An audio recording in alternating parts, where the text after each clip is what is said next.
is taking place. And it is very important, and it's part of the strategic shift during this seventh parliament to make sure that we are more open, we are more transparent, we are more communicative, we are more accountable to yourself as members of the media, as well as to the members of the public.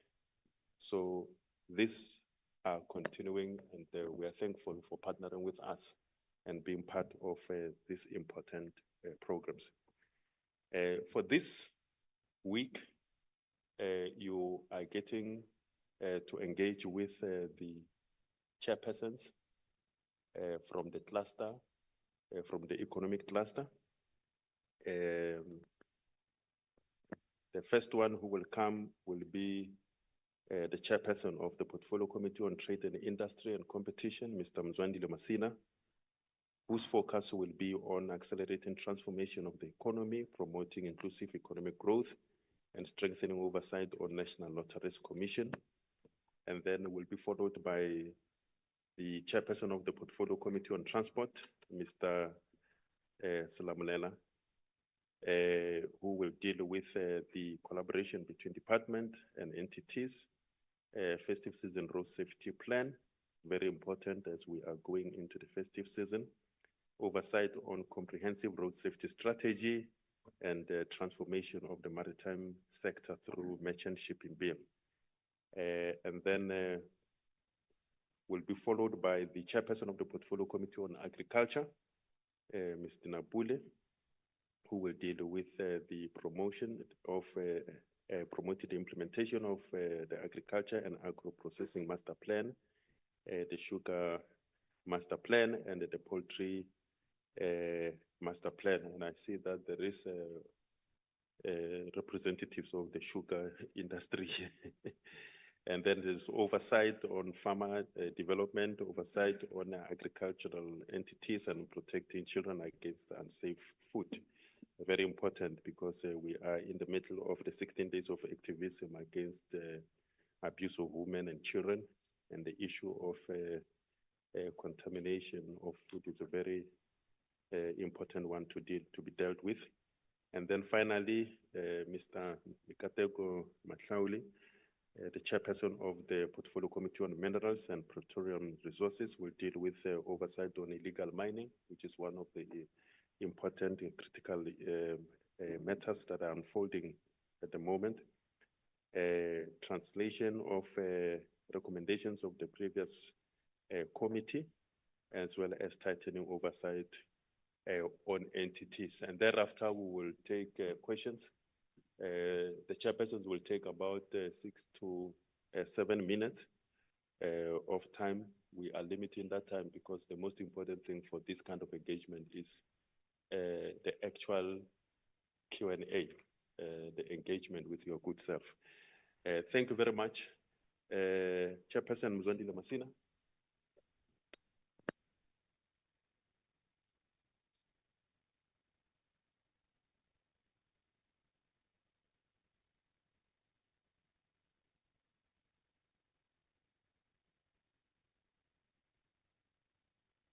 This phone is falling.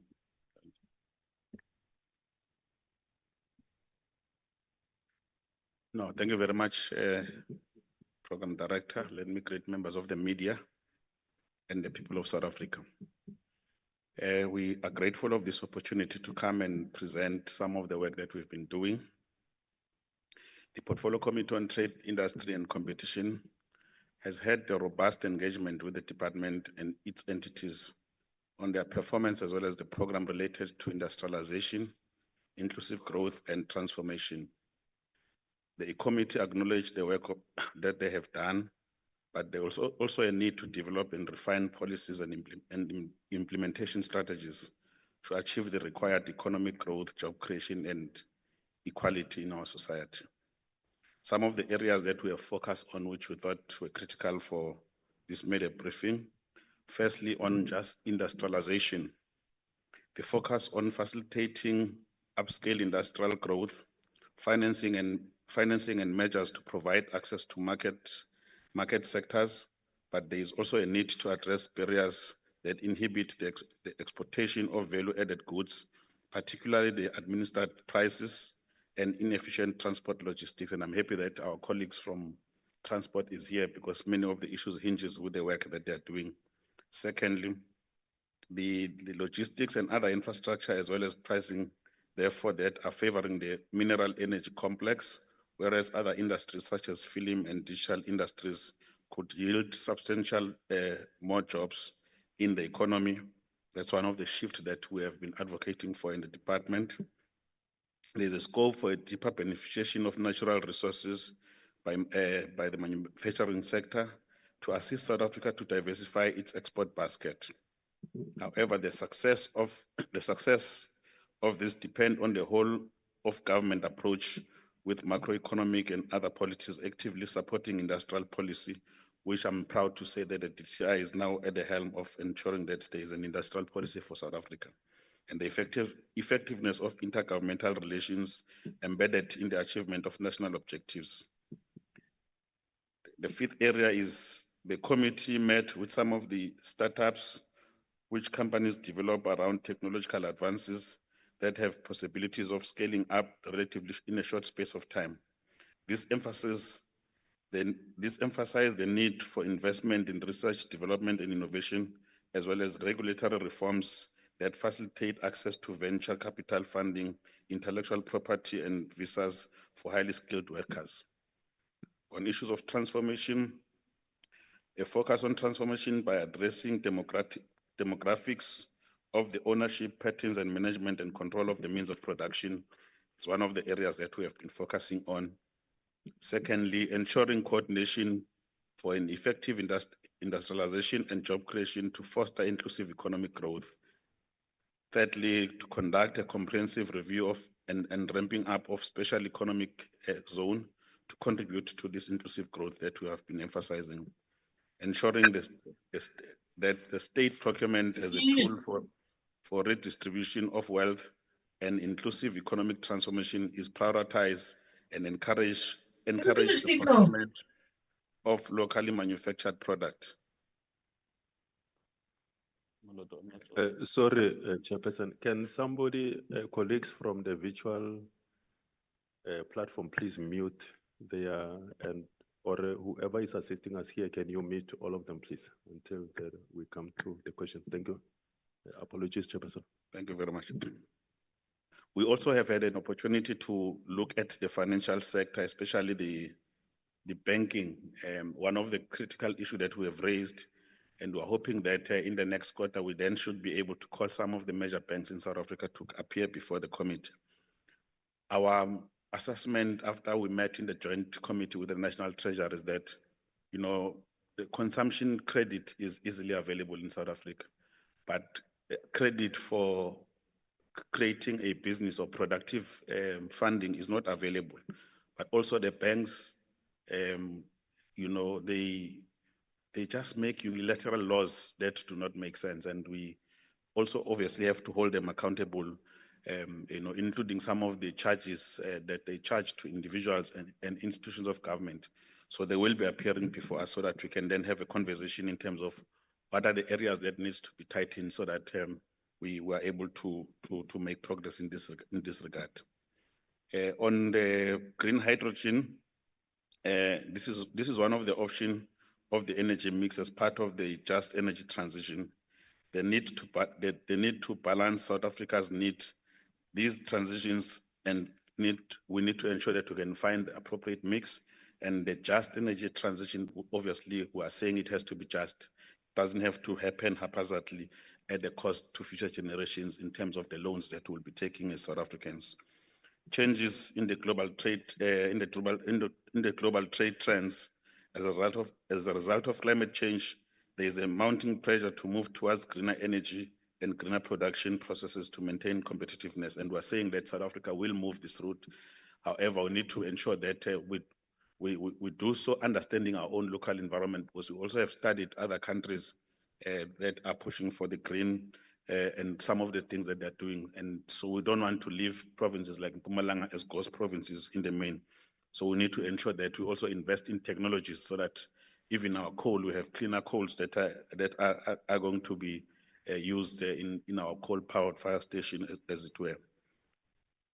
The green hydrogen offers an opportunity to enter into this developing market and establish South Africa as a significant exporter of and innovator of the benefit from existing hydrogen resources. Electric vehicle production, major export markets for South Africa's automotive have moved to the use of electric vehicle to replace petrol and diesel engine vehicle. If South Africa does not adapt to this global trend, it will be locked out in this market and will lose competitiveness unless it finds alternative export market.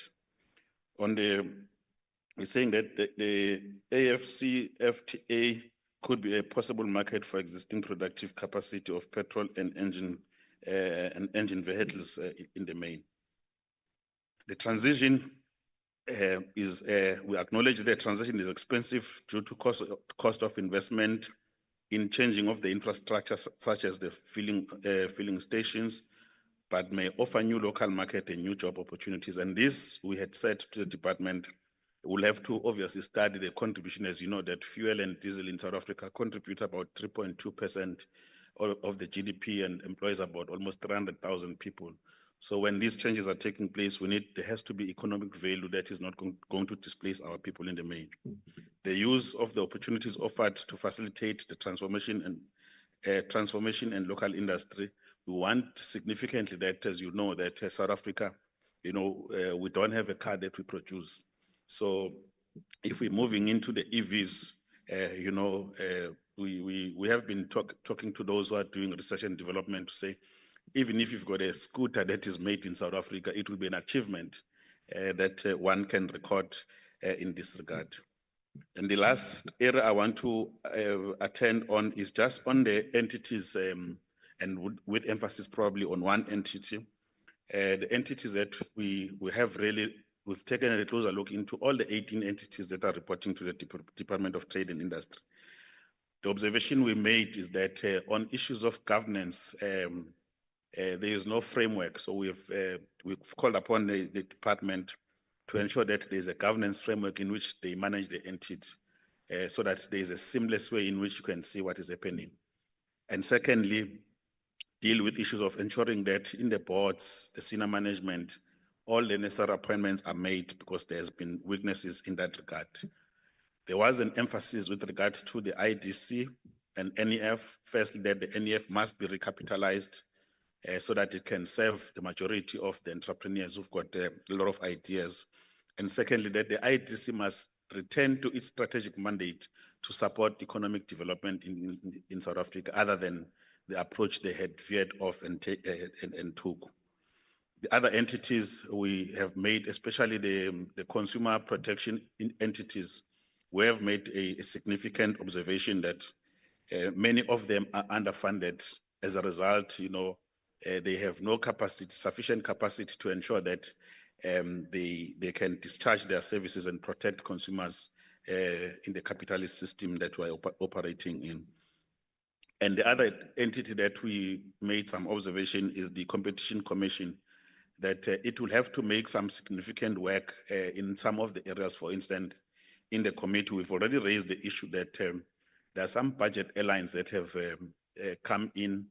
They've displaced SAA in the initial phase as budget airlines, and when there were problems there, it instantly became commercial airlines, and their costs are exorbitant. They are not affordable to our people. So we'll need to do market inquiry in that regard, so that we can ensure that there is fairness and our people are able to move from province to province and elsewhere where these airlines are going.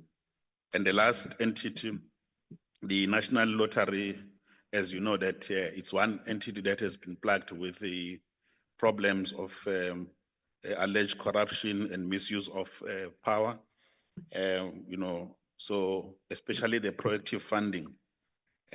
So this has given rise to the issues.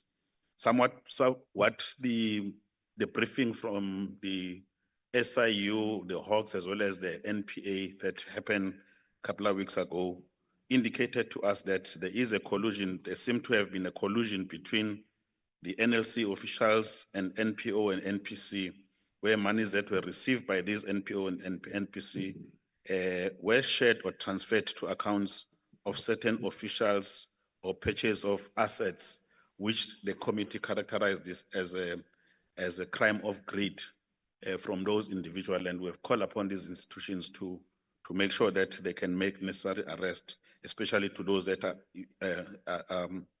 are involved. There's also an allegation of the collusion between some of the former board members and these NPOs, and this was evident by the transfer that was happening, as demonstrated by the SIU, between those individuals as well as these entities. There was also a very funny thing that we observed of the hijacking of these NPOs and NPCs by individuals who are not even necessarily associated with these, but they were funding on behalf of others. And we have said that this will have to be dealt with. In terms of the status of investigation, we are investigating, the law enforcement agencies are investigating about 15 billion worth of crime, involving about 52 NPO, NPCs. Some of the recoveries are being made, and then some of the matters are now with the NPA, some of the matters are still with the Hawks, and so on and so on. And some of the assets have been frozen, and so on and so on. So these issues are ongoing, and we have pleaded with the law enforcement agencies to ensure that they can move with speed and conclude on these matters. But lastly, and then we have made a call to the NLC itself that in whatever activities that must be undertaken into the future, we must avoid these kind of things.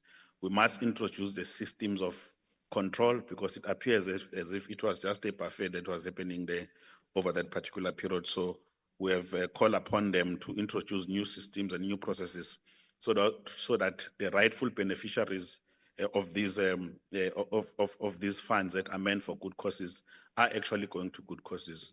So that's what, Chairperson, I thought I will brief the committee, but if there is any other issues of interest that will come as a question, we are equally competent to deal with those questions. Thank you very much.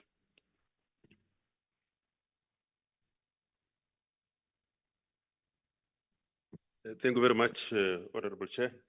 That indeed comprehensively touches on a wide range of issues and the work that is happening in the committee. Thank you very much. The next is the Chairperson of the Portfolio Committee on Transport, Mr. Selelo Selamulela.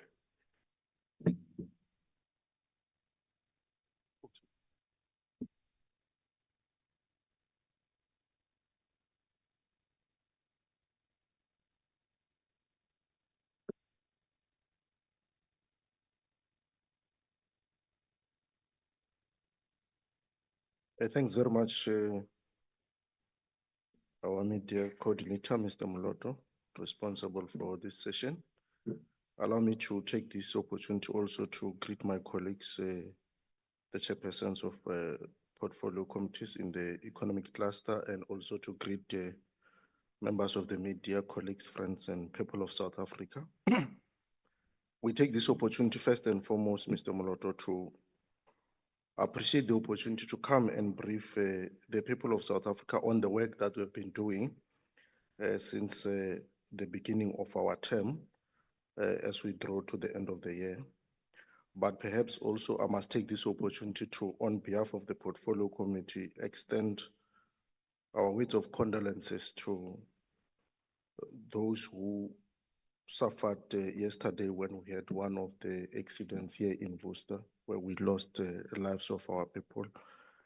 We had a bus accident there, we lost lives of our people, and I think others are injured, and we also want to take this opportunity to wish them a speedy recovery. As we thank you for this opportunity, we want to indicate the following, that as you may be aware, the Portfolio Committee on Transport oversees the agency, various agencies, the department and various agencies in the road space. And in the road space, we have the South African National Road Agency Limited, the RTMC, RTIA, Cross Border Road Agency, Road Accident Fund, and the DLCA. And we must report here that as a portfolio committee, we have had an opportunity to interface with all these particular entities in the road space. We had an oversight to all of them, and we appreciated the work that has been done thus far in as far as these entities are concerned. There would have been challenges, and we appreciate Sanral for the work that they're actually doing, especially in terms of rolling road infrastructure, because we strongly believe as a portfolio that the continuous rolling of the road infrastructure, both in terms of new roads and in terms of maintenance, plays a significant role in terms of economic contribution. And we also interfaced in this particular regard with RTMC. We have seen the progress in that particular regard, especially in terms of ensuring that there's safety on our road. There obviously are challenges in the road space. As you may be aware, we had challenges in as far as the road accident fund is concerned. We are happy that the ministry is working side by side with the agency to resolve the matters that they actually existed in that particular space. And we have implored as a committee that the department in a space of time must then be able to brief us as a portfolio as to what will be the way forward in as far as the resolving the challenges that are there in as far as road accident fund is concerned. But we're happy that there is a commitment also from the leadership, both in the form of the governance of the road accident fund and also in terms of its executive, to ensure that they turn things around, work side by side with the ministry to resolve the challenges that are there. There are also key issues, of course, that emerges, as you may be aware, in as far as DLCA is concerned. We have had an issue of challenges relating to license, and it was there in your media space for quite some time, relating to the award of the machines for issuing licenses. We are still awaiting the report from the department. The minister has ordered a probate audit in as far as the award of that particular tender is concerned. And the Auditor General South Africa, our supreme audit institution, is dealing with that particular matter. And we have no doubt that in a short space of time we'll be briefed in as far as what is the way forward in that particular regard. One of the other challenges that we face and we saw as a serious challenge in the road space is the issue relating to extortion on projects. You will remember that and this is a serious issue, colleagues, because when the South African National Road Agency Limited rolls projects, and there's a new tendency of what we call extortionists who want compulsory 30% and so forth. But we are proud to report that the Minister of Police in the country has committed to us that they are working side by side with all law enforcement agencies to resolve that particular matter. And the agency has reported to us that there's a progress in terms of resolving some of those particular challenges. In the rail space, we had an opportunity also to interface with the Passenger Rail Association of South Africa. As you may be aware, it is one of the agencies in the road space which had a lot of challenges. Some of the challenges was that one is in relation to the number of the trains that were there, because you had shortage of trains and so forth. So we had an opportunity to visit the passenger rail in terms of our oversight, visited both the Park Station, which is an area in Gauteng where majority of it's an intermodal transport facility where you have conglomeration of the interface of the taxi industry, the interface of the trains, the interface of buses in Gauteng. And we were impressed with the progress that has been done there. One of the challenges that was there in the past has been the issue relating to safety and security in that particular space.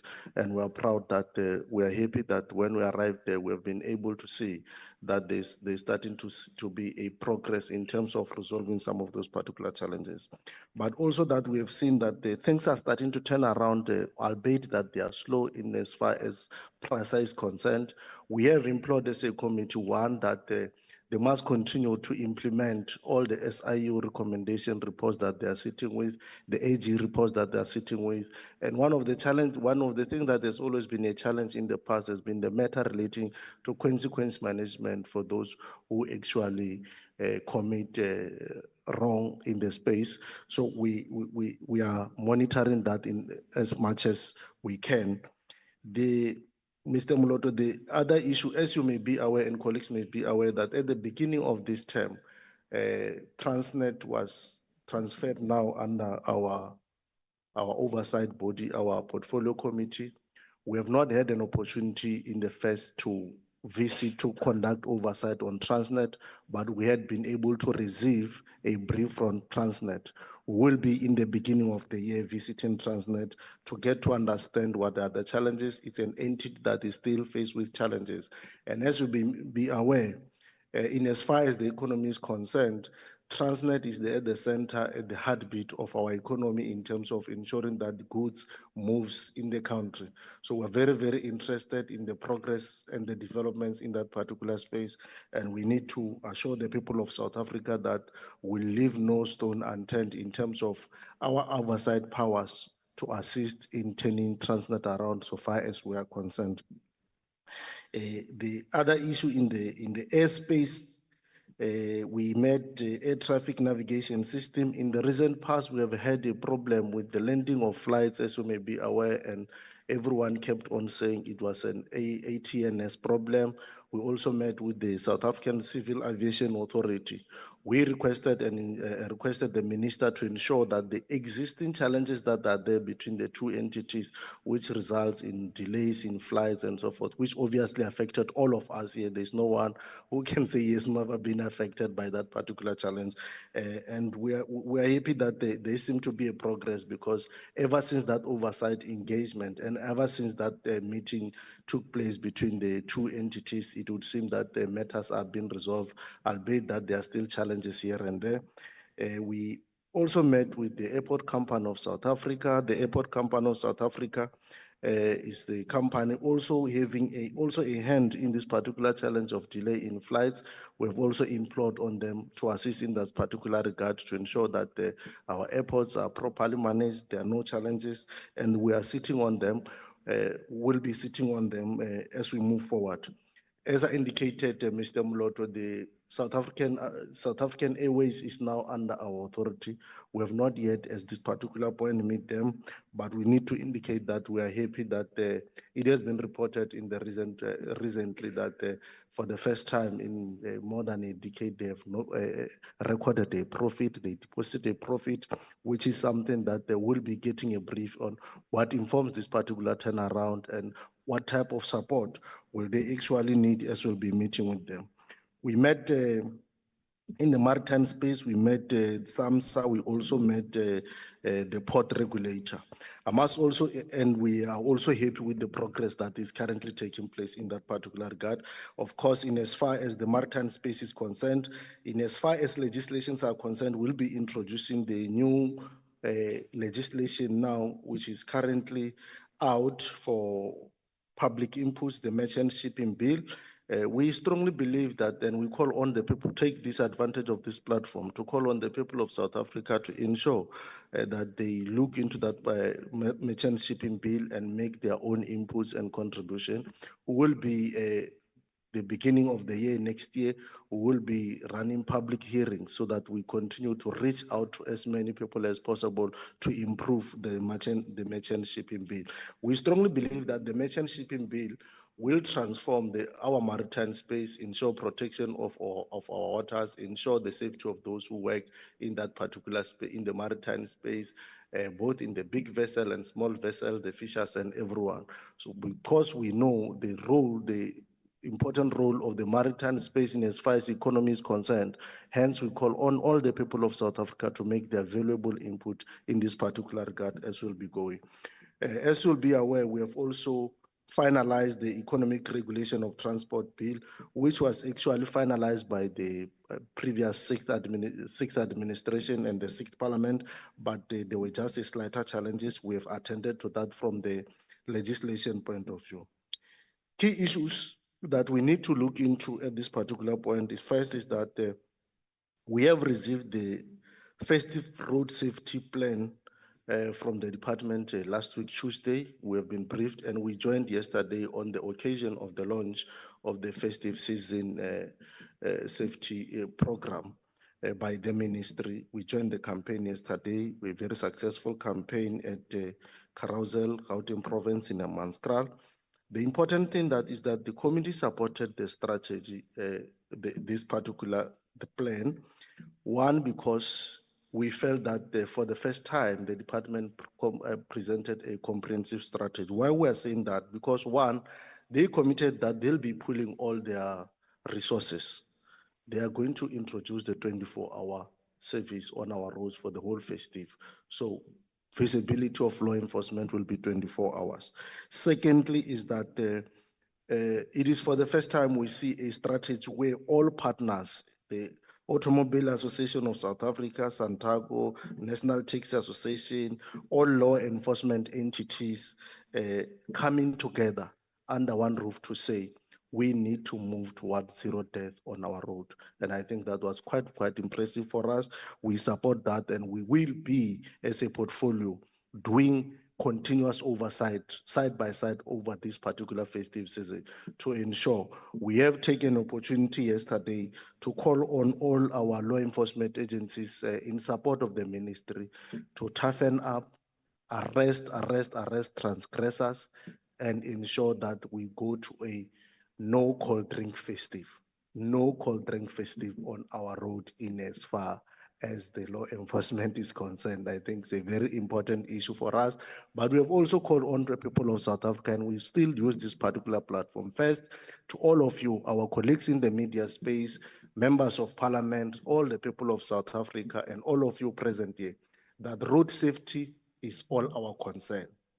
We need to, all of us, put our hands on deck to communicate the message of road safety in this country, because we can't afford to lose, even if it's one life. So we all have to put our hands on deck. The issue of warning other drivers who are transgressing, flaking lights for them that their traffic's ahead, it must stop with us to actually condemn that. We must be, all of us, the agents and advocate of safety on our roads. So we call also on the people of South Africa to heed the call to support this particular initiative. We assist with the issues of extortions. I've touched on them as one of the current issues that exist. We are happy that the Ministry of Police is dealing with that. The taxi industry will be, one is that we are happy. There are issues in the taxi industry. Would have received the brief from the ministry in as far as recapitalization is concerned. Some of the challenges that are emerged from the taxi recapitalization program is that the amount that's available for people to bring their taxis for recap does not mitigate the amount that is required to get new taxis, and therefore it's becoming very expensive. That's why we have low intake of this particular intervention. The ministry briefed us on the new program that they'll be engaging in. We will be meeting over this particular period. We are looking in an opportunity to meet with the taxi industry because we strongly believe that we have to work side by side with them, and we need to hear them. They requested a meeting with us. They want to raise certain challenges that relate to them, including the bus operators.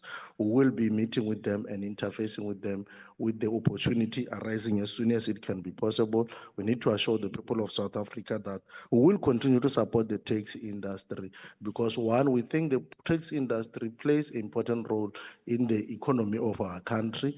It's a very important contributor to in the economy space, but also that it's play a very important role for safety of our people on the road. So it is going to be important as representatives of the people to interface and hear them out when they have challenges. Lastly, we wish a Merry Christmas, a safer festive to all of you here and to the people of South Africa. And we want to say, let's arrive alive. Let's continue to be the ambassadors of good behavior on our roads. Thanks very much, Mr. Blood. Thank you very much, Chairperson Slamlela. I think all of us, when we were talking about the no cold drink festive season, no cold drink festive season or no Coke festive season, everyone I saw is agreeing with you, nodding. So that is well supported. Thank you very much. for that comprehensive presentation on the work of the committee. The next chairperson is the chairperson of the Portfolio Committee of Agriculture, Me Dinapule. Thank you very much, ma'am.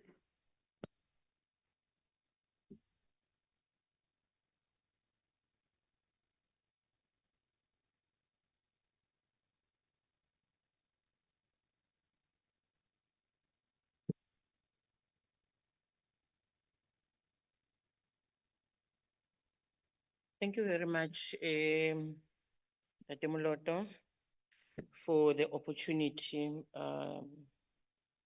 that we've been afforded this morning.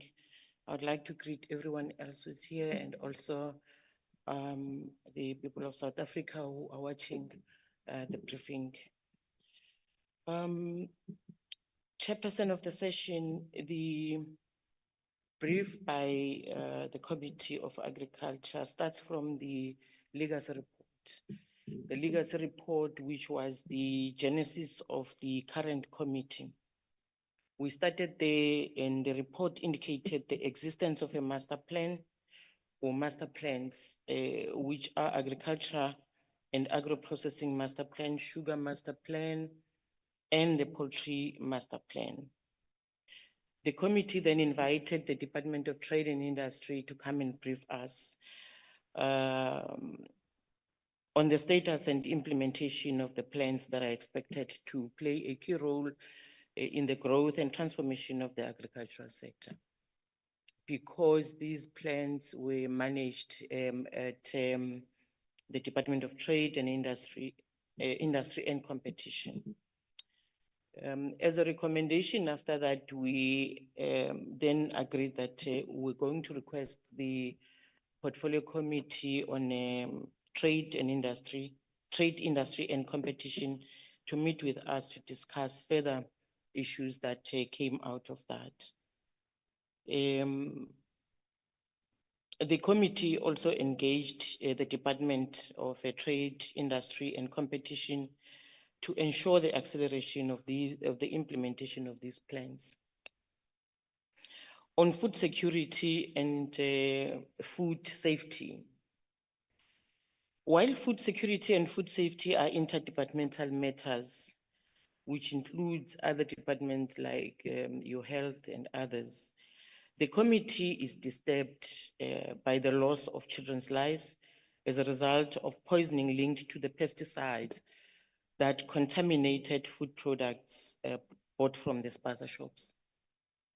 The committee has welcomed a report from the Minister of Agriculture regarding investigations by the department on the source and distribution of the pesticides that are banned in the country and have restricted use also here in the country. While the minister assured the committee that it is likely that the pesticides did not originate from the local manufacturers, but across the border, as some are not banned or restricted in other countries. The committee requested updates from the minister and the department to continue to engage the committee on the investigations and regulation of pesticide use in the country. The committee also remains very concerned with the reports from Statistics South Africa regarding the state of individual and household food insecurity in the country, despite government interventions, including by the Department of Agriculture itself through conditional grants and the Presidential Employment Stimulus Initiative, in short, PESIN. The committee welcomes the review of the Interdepartmental National Food and Nutrition Security Implementation Plan, which actually will be driven by the Department of Agriculture and is currently underway because we believe that we will then be able to monitor and oversight on the implementation if it's driven by the Department of Agriculture.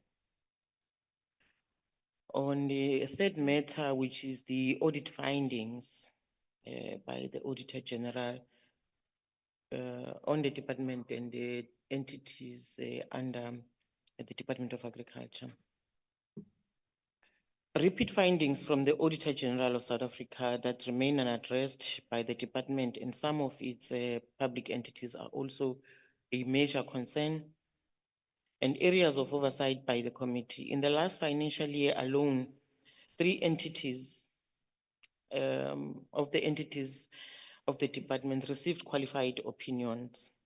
And even in cases where there were unqualified audit opinions, these are accompanied by several repeat findings that remain unaddressed.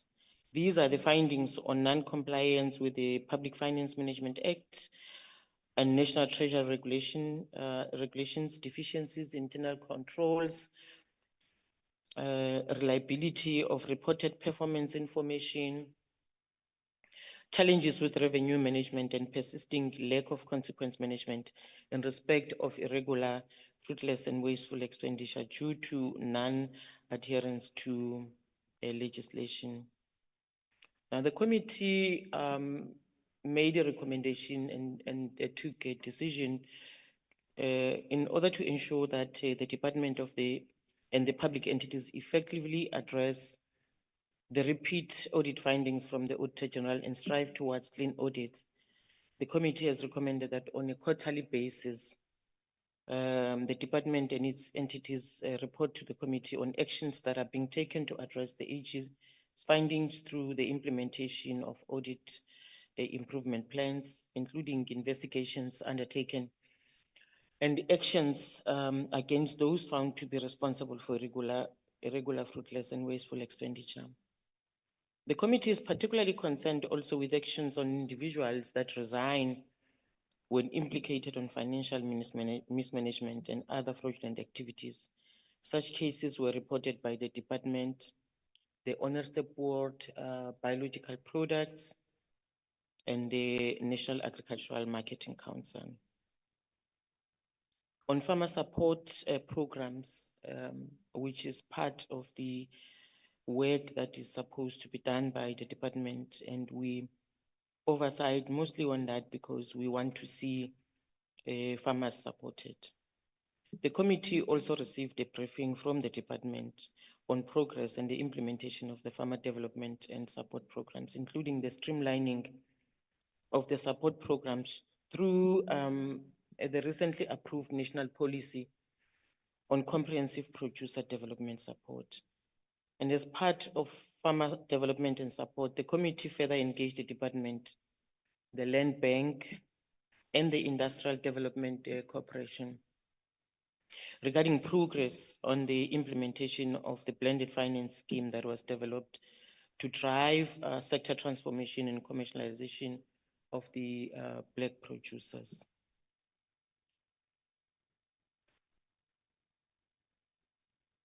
On oversight work and visits, the committee recently undertook an oversight visit to 2 of the major agricultural entities of the department that are based in Gauteng, which is the Honor Step Board, Biological Product, and the National Agricultural Research Council, to gain an insight into the 2 entities' operational environments, including challenges that have been reported and identified through the briefings that we got from the department and the entities themselves. We further sought to get a further understanding of the challenges associated with governance and animal vaccine availability at the Honor Step Board Biological Product that were highlighted in the media reports recently. We then found that we needed the OBP and the ARC needed to build facilities that are going to be assisting themselves and the country in terms of, vaccine production. And the challenge there is that they do not have enough budget. We have now recommended to both the Minister of Agriculture and the Minister of Finance to assist them to build to give them money or finances that are enough to be able to build the GMPs. The ARC is supposed to build a facility that is going to help them to produce the foot and mouth disease vaccines, which we do not produce now since the facility that they have is very old. And we buy these vaccines, the foot and mouth disease from Botswana, and it's not enough for the country. And we want to avoid disasters on animal health. And the OBP also in their facility, they lack finances to build the new facility, which will have the freeze dryers that are able to help them to produce and save and keep safe and the vaccines that they produce. They now are using a very small freeze dryer. The two big freeze dryers that were supposed to be helping them have aged. They have gone beyond the 40 years. And now the only one that's working is one. However, they have now been able to purchase one that we were told in the brief that they were going that was going to be delivered in January 2025. On legislation,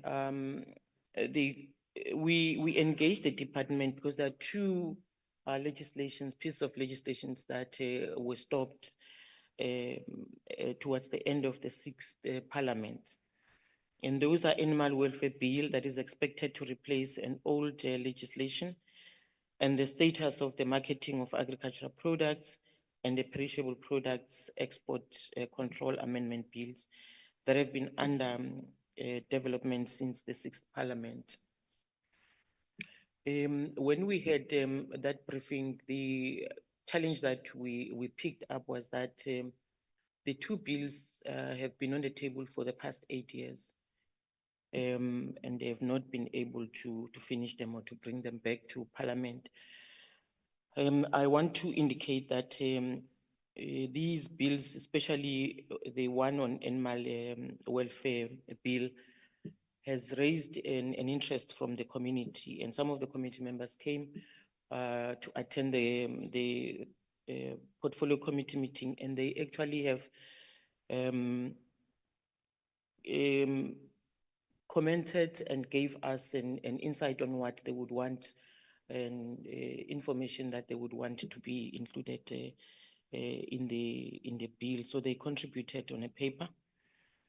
The committee was also concerned by the fact that the department has said the delays also are due to the fact that they lacked proper expertise, and they are trying to get people who were supposed to be helping them. So what we did as a committee, we recommended that the department should consider exploring expertise in academic institutions in the development of these legislations, while advocating for additional funding and ensuring proper consultation before the legislation is finalized and introduced in Parliament. And in this regard, it should provide progress updates on the development and consultation process to the committee. So as I conclude, I want to say that during these 16 days of activism against gender-based violence, we want to call upon the country and everyone else to make sure that women in agriculture in particular are protected, both workers and women who are farmers. And in the country at large, all women should be protected 365 days a year, and not only during this time of the 16 days of activism. Thank you very much, Chair.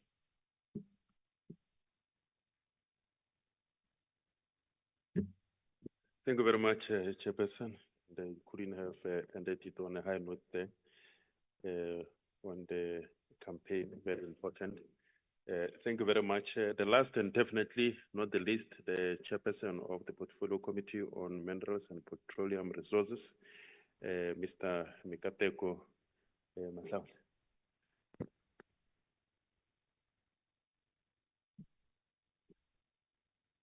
No, thank you very much, Mr. Mutapo. And greetings to the members of the media. And greetings to my fellow South Africans at home.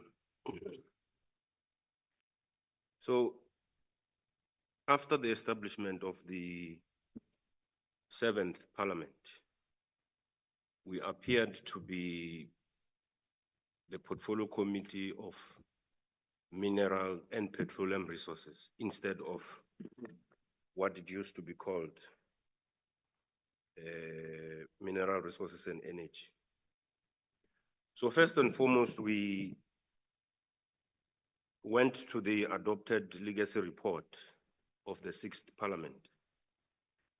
And we did that for one most important reason, which was to have a smooth transition and continuity from the previous portfolio committee. And we then embarked on an exercise to engage all stakeholders in the mineral and petroleum sector. And that included labor, industry associations, NGOs, traditional leaders,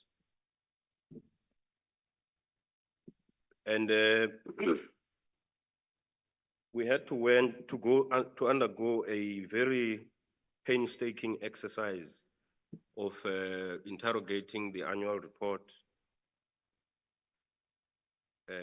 of the department, as well as the medium-term framework for the department and all the entities.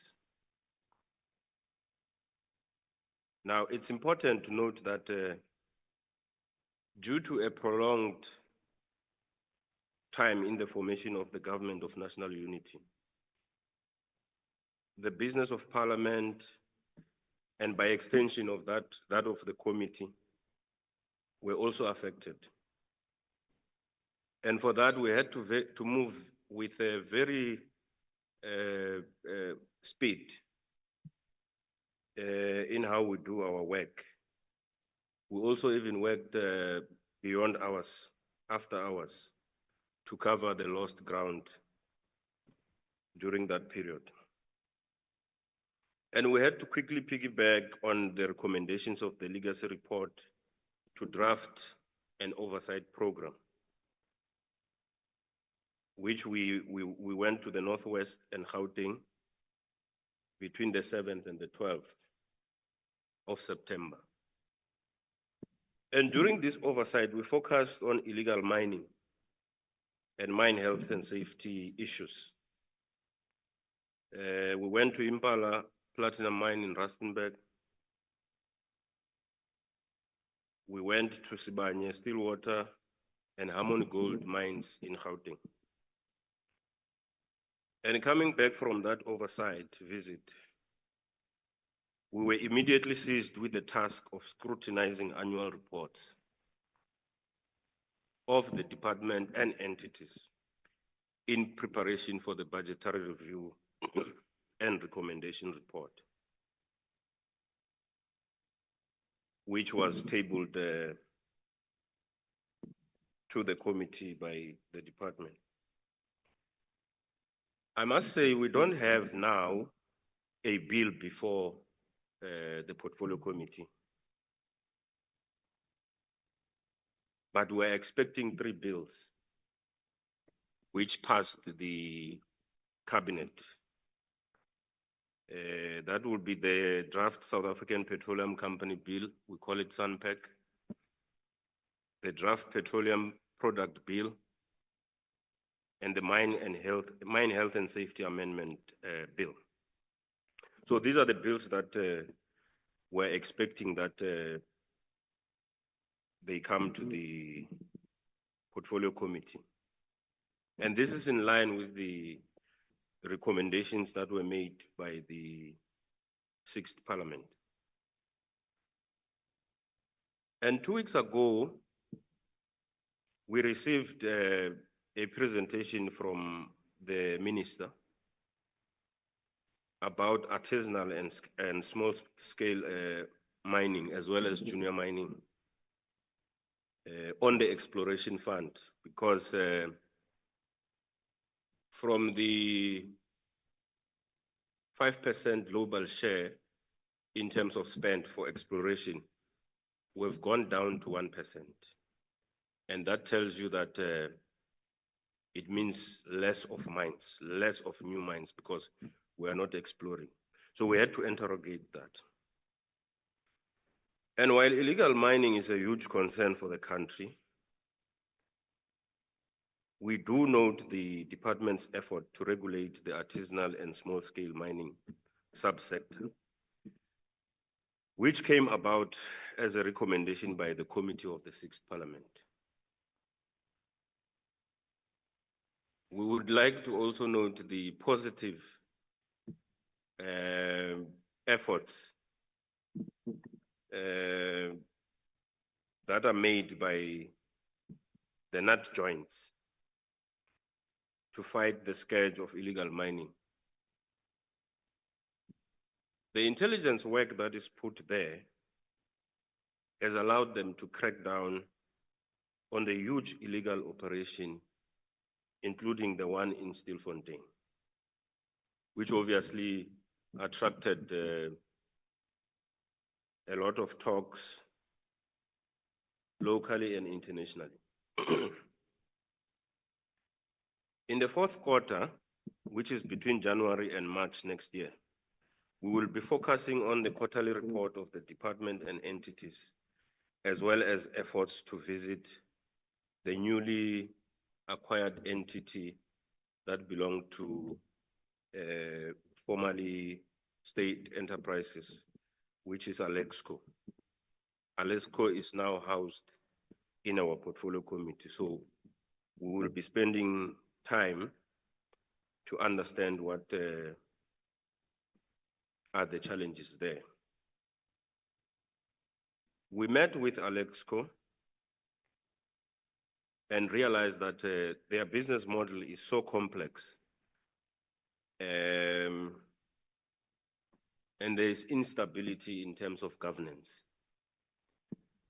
And the report we got is that from today, I think around 4 board members, their term of office is expiring. So we have asked the minister to move with speed to ensure that there's a full complement of the board. We want him to fill the vacancies so that the board can meet its quorum and meet regularly. I'll be very happy to take questions, and I know most of the questions are going to be about illegal mining. I'm waiting for them. Thank you very much.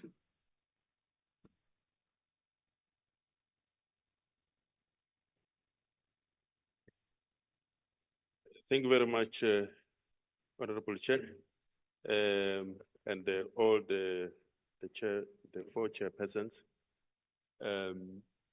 for doing your best. I know that there is a lot of work that has been before committees since the beginning of the 7th Parliament, and in the area, particularly in the areas of lawmaking and oversight. So it is a challenge to condense all that work into the few minutes that we've offered you. But thank you very much for making a great effort to deal with all that comprehensively. This is a time for engagement with the chairpersons. We'll take the questions both here in the physical platform as well as in the virtual platform. I know that from the virtual platform, there are already several questions that we have received. Chairpersons should just note them, and if it was directed at you to come forward and to deal with that. From the online virtual platform, there are several questions for Chairperson Masina. Please expand on which banks will be called to appear before the committee about their service fees. Will the engagement with these banks also include alleged discriminatory behavior by traditional banks? In addition, does the committee agree with establishing a state bank through Postbank? Another question for Chairperson Masina, which airlines has the committee identified which has been charging too high ticket prices? And has the Competition Commission supported this market inquiry? So those are for Chairperson Sina. Are there further questions on the virtual platform? I'm going to start with you. You just identify yourself and shoot. Any other question? Okay. Yes, yes. Also use the mic so that we can hear your question. Thank you, Mr. Mutapu and honorable chairpersons for your presentations. This is perhaps an overarching question I would like to ask. I know that you are dealing a lot with legacy reports, the Auditor General reports. Closing off this year, it was a very busy couple of months for you all, and then planning for 2025. What I would like to ask is, in general, for the portfolio committees, what mechanisms do you have in place, especially for next year, to track and monitor the implementation of the recommendations that came up in the budget review and recommendation reports? A lot of work goes into preparing these reports, and we do see they tend to fall off the table when the year starts. So how do you ensure that those are being followed through? And then my name is Rachel. I'm from the Organization on Doing Tax Abuse, ALTA. Thank you very much. Any other question?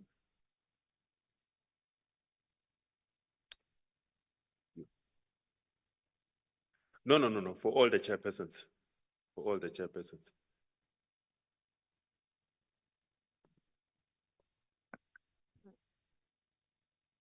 I've been covered, Lindsay Dentlinger, Eyewitness News. I've been covered on the questions to Mr. Messina, but Mr. Mhlawuli said he wanted some illegal mining questions. So, but before that, can I just ask, you mentioned SANPAC, that bill, the draft bill has been around since 2023. What impact do you think it's having to have that entity operate under the Central Energy Fund, I think it is, and not have its own legislation? How long do you think it's going to take to get that legislation passed?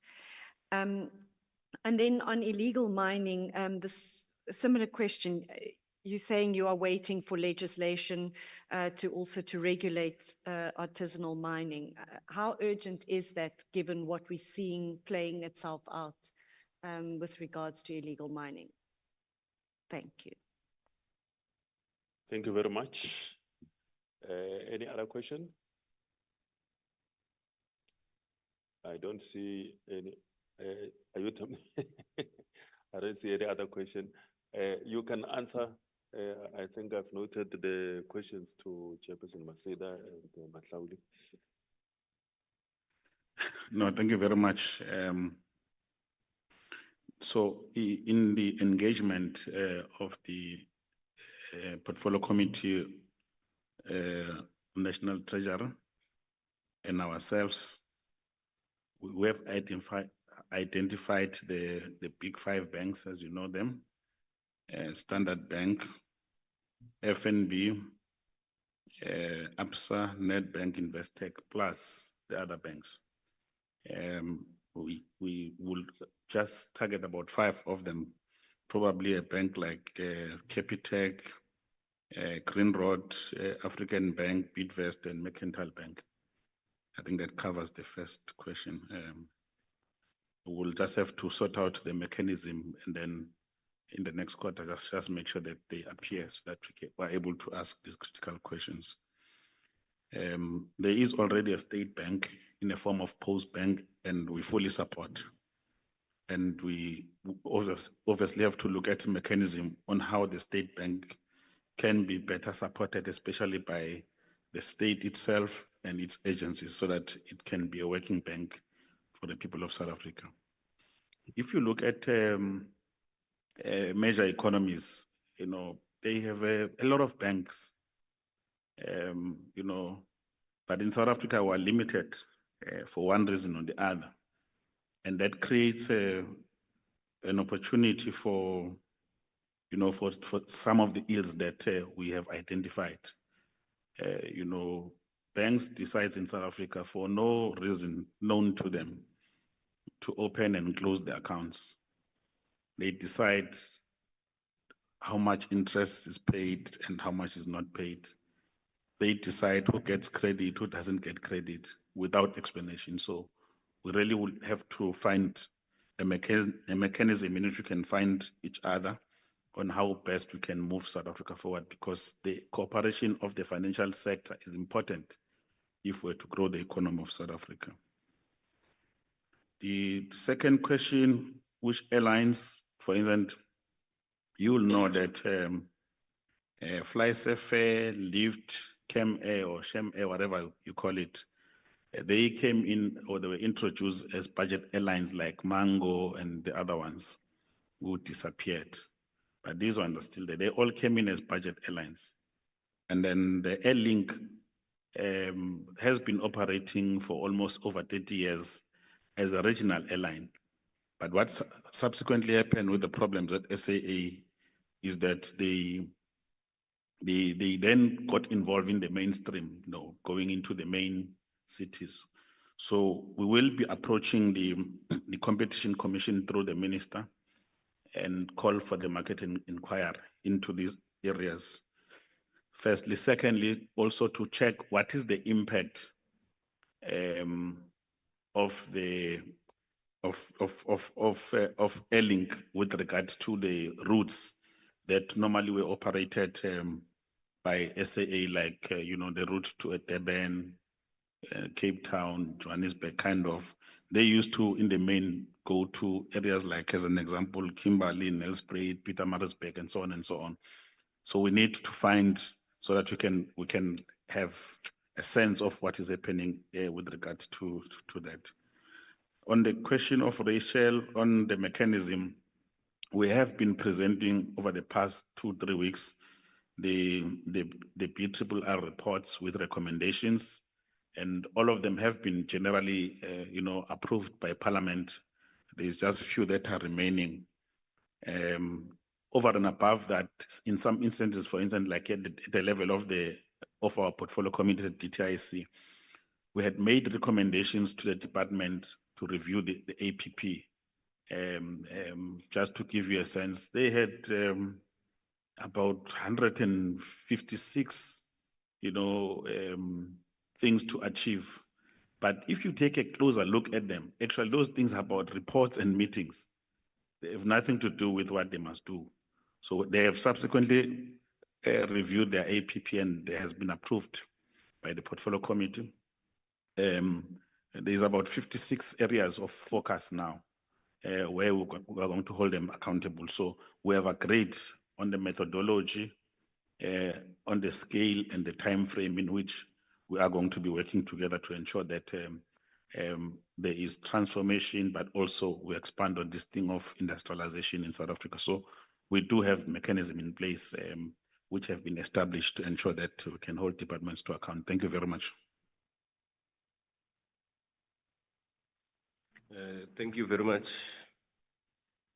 So let me start with the general question of the mechanism that we will use to track the recommendations. In my portfolio committee, we have created a system where we take all the recommendations, we put the dates of the commitment made,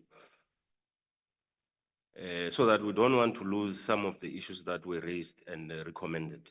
So we do have that tracking, and in our management meetings, we do track on what we must focus on what the department should do. So we do have a clear mechanism not to lose some of the issues that are recommended. How urgent is the SANPEC legislation? Very urgent. So you'll remember we did what we call upstream petroleum resource bill, which the president has signed now. That bill or that act now enables the formation of this new petroleum entity, which is a South African Petroleum Company bill.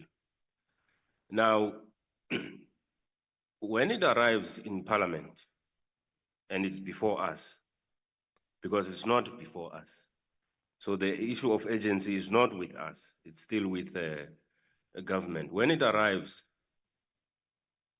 there's one thing that we're going to do first.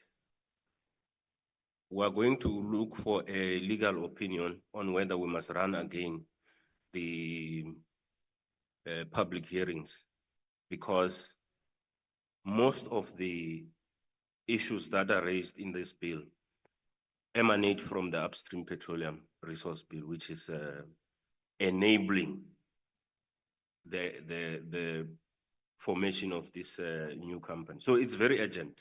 We'll do everything in our powers to make sure that it gets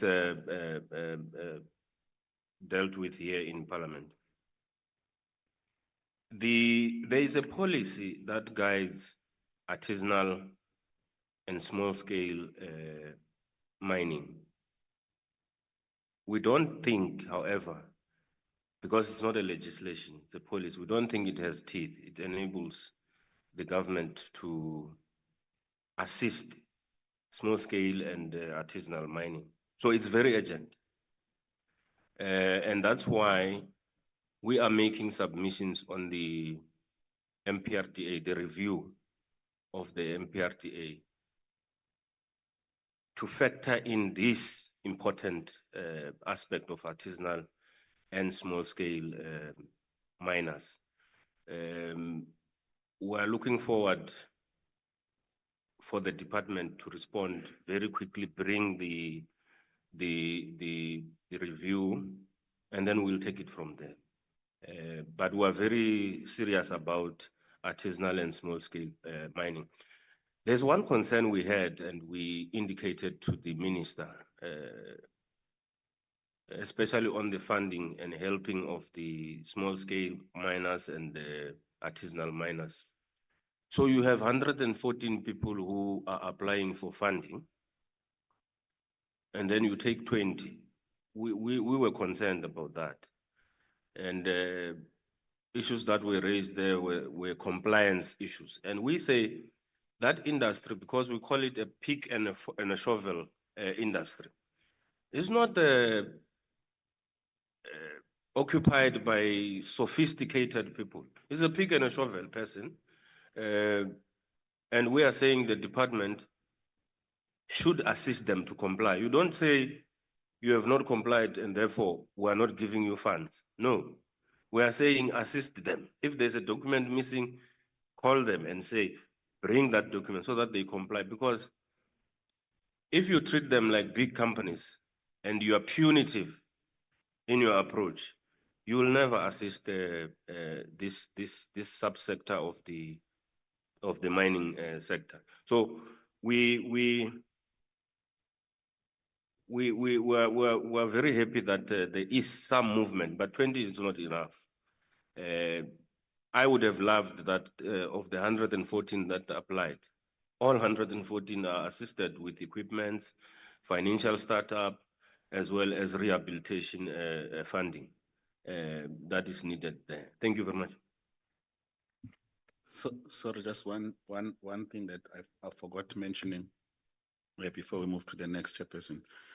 The International Air Service Council already has a finding about one of the airlines, the FlySafair, which has been made public.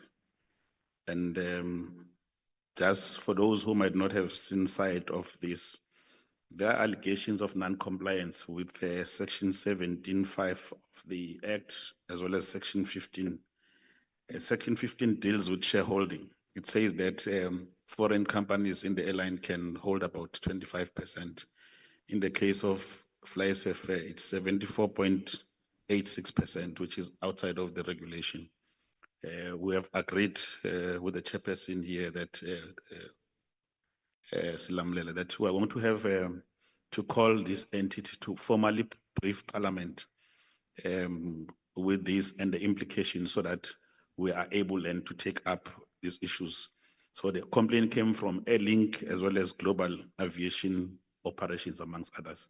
So these are the things that are happening in the industry, and there are some attempts to block reports like this to come out to the public. That's why we feel that it's important that as Parliament, we play our oversight role to ensure that there's accountability and there's a rule of law in the country. I just wanted to add that aspect. Thank you.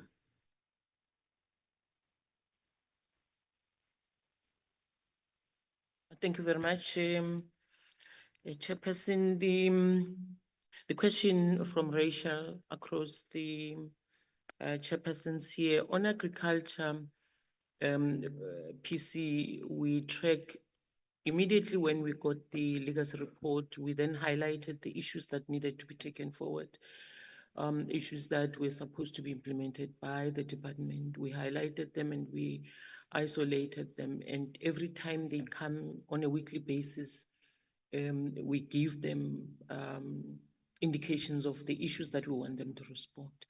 So on the annual report, we track these matters. On the quarterly report, on the BRRRs, we track the implementation of these recommendations. And the one other important part of how we track them is to visit and do oversight on these areas. Like I said, we did go to OBP when we picked up that there were problems in OBP on vaccines, and also at Agricultural Research Council. And the other thing is that on the blended scheme finance, on the implementation of that, to try and assist the black farmers to commercialize, in particular black farmers, we have now an oversight visit arranged for early 2025, between January and February. So this is how we track. We go to those areas, we see if what they tell us they have implemented. If not, we follow up. And like I said, on the AG's report, we every quarter we request them to come and tell us how far have they gone. And this is how we track all these, and hopefully we'll be able to do that the entire term, to make sure that the department does comply on every recommendation that was made by the previous committee and the current committee, which is chaired by myself. Thank you very much, Chair.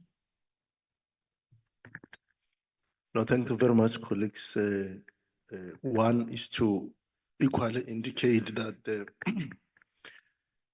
what Honorable Masina is saying is very, very correct, that we will have to, and we agree to that particular effect, that we'll be having joint committee between ourselves and the committee headed by him, just to process some of these issues that overlaps.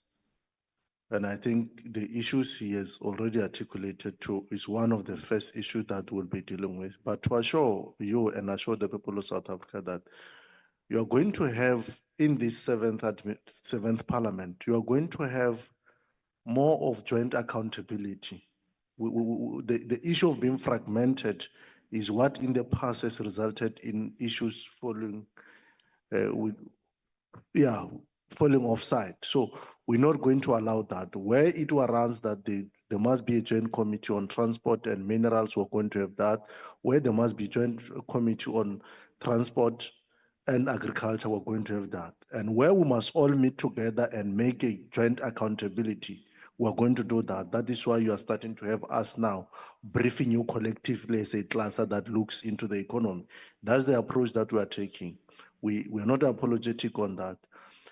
From our point of view, you might have seen that when I was accounting, I indicated that we conducted oversight in this particular short space of time to about 14 entities, and we visited all their offices where they operate and went to see some of the projects that they're running. This is how we're going to be tracking. We do not only want reports, we also want to see what is actually happening on the ground, because the reports can be good. They can tell a good story. The graphics can be presented before us, tell a good story. But what actually happens on the ground is what's important for us. So like other committees, what we're doing in our committee is that we are attaching a deadline to every recommendation. And before you can come on account on any other new issue, whether it's a third quarter report, progress report, you must first tell us what we have done in terms of what would you have agreed in terms of the previous recommendation, especially if the deadline has arrived. And we'll then be able to then also agree with you on the date that will come on the ground to come and see exactly what you have said is happening. If you are saying, for instance, you are Transnet, you are dealing with the issues of cable theft and that you are digitalizing your cameras, we'll have to come on the ground to see those particular cameras, and you must be able to show us how they operate. We're able to go to the top of the ATNS towers in OR Tambo. At the top, the highest, Mr. Muloto, the highest level over the sea, above the sea level, at the OR Tambo, and be able to see what is actually happening in practicality, what leads to these particular delays. So what you're going to witness, not only in the portfolio of transport, but in all our communities, especially in this cluster, you're going to witness in this seventh administration an activist type of an oversight, where we are on the ground on daily basis, where we are on the ground. If it means we must work overtime, we're going to do that, because we have to turn the economy of this country around for the benefit of our people. We can only achieve that, one, by working together, by making certain sacrifices, including sacrificing time to ensure that things happen on the ground. It can never be a business as usual for as long as our people are in their need of economic opportunities and jobs. Thanks very much.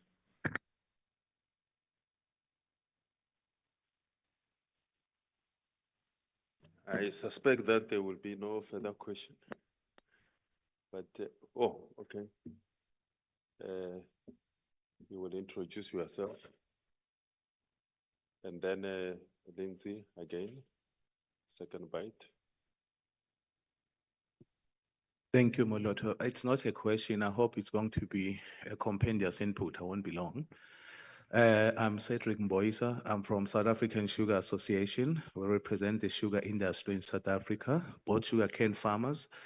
There are 25,000 registered cane farmers in Mpumalanga, operating in Mpumalanga and KwaZulu-Natal. And then in terms of the milling sector, we've got 6 milling companies who have 12 sugar factories or sugar mills, 10 in KZN, 2 in Mpumalanga. Basically, I wish to welcome the continuity that we're witnessing with Chairperson Bule and Chairperson Masina in terms of taking the issue of the master plan seriously.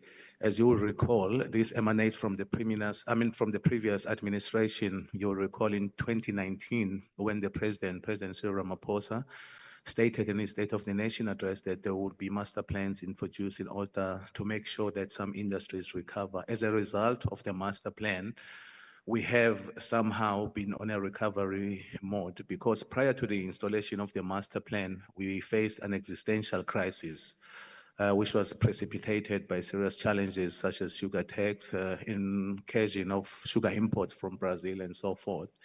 The master plan, phase 1, has been completed, and then we have reached key targets such as the optimization of the local market. When we speak of the local market, we refer to SACU, because the SACU region, that would be Botswana, Lesotho, Namibia, South Africa, and Eswatini. We have been able to increase our sales, and other apex priority was the issue of coming up with clearly diversified solutions. As a result of the master plan process, which was undertaken in task team number 6, we've been able to identify at least 10 product diversification opportunities, which include your sustainable aviation fuel, which will be great for the decarbonization process. Your polylactic acid, which is a plastic, which is more biodegradable and recyclable. You've got your bioethanol and your biopolyethylene, as well as cogeneration. In each and every sugar mill, we produce our own electricity. We don't rely on any external provider. Therefore, if load shedding was still continuing, we could be able to export some electricity to the grid, but that is dependent on the issue of the attractive tariff. So we are currently finalizing the modalities around the issue of phase 2 of the master plan, because it goes on until 2030. So all in all, we are grateful that critical institutions such as Parliament, as the executive, are taking the issue of our sugarcane farmers seriously, because as an industry, we employ 65,000 people, 270,000 indirectly, at least 1 million people are dependent on the activities of our sugarcane farmers as well as our milling companies. Thank you. Thank you very much. Daisy? To Mrs. Pule, please. You spoke about receiving a report from the Agriculture Minister with regard to the pesticides. Are you satisfied with those explanations? There's been a lot of rebuttal since then about whether it is really, in fact, true that the pesticides do not originate in South Africa, and there are lobby groups which say that it's simply not true. And then secondly, with the going into school holidays, are you satisfied with measures put in place to try to curb reoccurring events? I mean, there'll be lots of children out and about, frequenting shops, etc. Are you satisfied that the measures that have been put in place won't give rise to more such incidents occurring? Thank you, ma'am. Yeah, thank you very much. Any other question? I think this will be the last round, if we agree. I was surprised that the sugar industry did not complain about boycotting cold drink for the festive season. Chairperson. Thank you very much, ma'am. When we received the report from the minister, first I must say that we should remember that it's an inter-ministerial committee or interdepartmental committee that deals with this matter of children, ingesting food that is contaminated. The part that we dealt with ourselves in the portfolio committee was to check with the minister either the implication that would be there because agriculture uses pesticides, and we asked if there's any way where we could be found wanting as a Department of Agriculture and the Portfolio Committee on Agriculture. What we picked up is that there are companies that are producing pesticides in South Africa, but the chemical apparently that was found in one of the food that was tested that was contaminated, we found that it's a pesticide that is no longer allowed in the country to be produced, and the companies that it was, I think it was banned around 2016. So the investigations that the minister undertook with the department apparently came to a point where they were partially satisfied that it must not, it's not coming from internally in the country. It may be coming from outside our borders, because apparently in other countries, these pesticides are not banned. However, we were not sure ourselves as a committee or satisfied that there will not be a repeat of this, and hence we requested that they must come with a full report. We're meeting them tomorrow, the department. Hopefully tomorrow they'll be able to tell us the findings, the latest findings out of what they would have investigated as a department. And we want to hope that indeed it does not come from the country or from the South African manufacturers, but we also hope that it shouldn't repeat itself because the loss of lives, especially for children, it's very difficult for every parent, and it's also very difficult for the country, and which is why it was very difficult for us as a committee, and we wanted to understand where the department stands because we know there are many manufacturers of pesticides in the country. So we're looking forward to that report. Tomorrow, the minister will join us. Hopefully we will get more information on that. And we also believe and hope that the interdepartmental committee, which includes your Department of Health, the police, and everyone else, are doing their best to make sure that there is no repeat of this situation, because it's not a good situation for the country, but also for our children at schools. Thank you very much.